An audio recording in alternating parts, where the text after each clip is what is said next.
అమ్మకి బాగా నేను హెల్ప్ఫుల్గా ఉండే అన్నయ్య వాళ్ళు దూరంగా ఉండేవాళ్ళండి. అందుకని అన్ని ఎక్కువ అమ్మకి నాకు ఎక్కువ బజార్కి వెళ్ళడం కానీ చేయడం కానీ. అన్నయ్య వాళ్ళు చదువుకోవడానికి వెళ్ళిపోయారు ఒక ఏజ్ తర్వాత. నేను కొంచెం పెద్ద అయ్యాను కదా, అప్పుడు అమ్మకి అన్ని హెల్ప్ఫుల్గా ఉండేదాన్ని.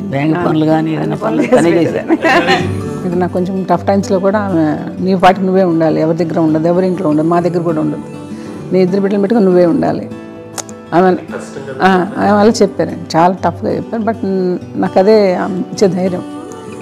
ఇండిపెండెంట్గా అట్లా ఒకరి దగ్గర ఉండొద్దు, నీ గౌరవం తగ్గిపోతుంది, ఎక్కడ ఉండొద్దు. అది చాలా నాకు చాలా ఇన్స్పైరింగ్ ఉండేది అమ్మ మాట్లాడి.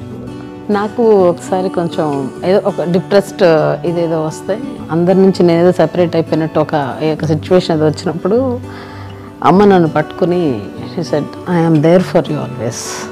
ఎవరు నో అన్నా ఎస్ అన్నా ఫ్రెండ్స్ కానీ ఎవరైనా సరే ఎప్పుడు కూడా అలోన్గా మట్టుకు అనుకోకు, నేనున్నాను నీకు.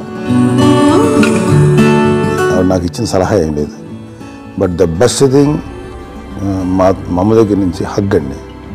ఈరోజు కూడా మా అమ్మని హగ్ చేసుకోకపోతే అంటే అది నాకు మా అందరిలోనూ అంటే ఆవిడ పెద్ద చదువుకున్న వ్యక్తి కాదు, పెద్దగా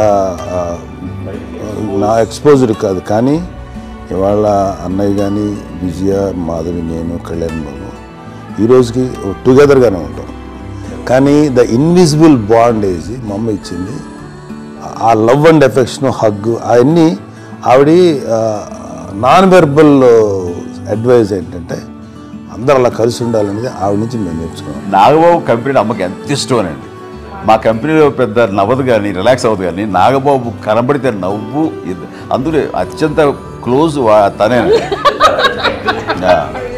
అది చెప్పే కదా ఇప్పటికీ వాడు ముద్దు పెట్టుకుంటూ దగ్గర లాక్కుంటుంది.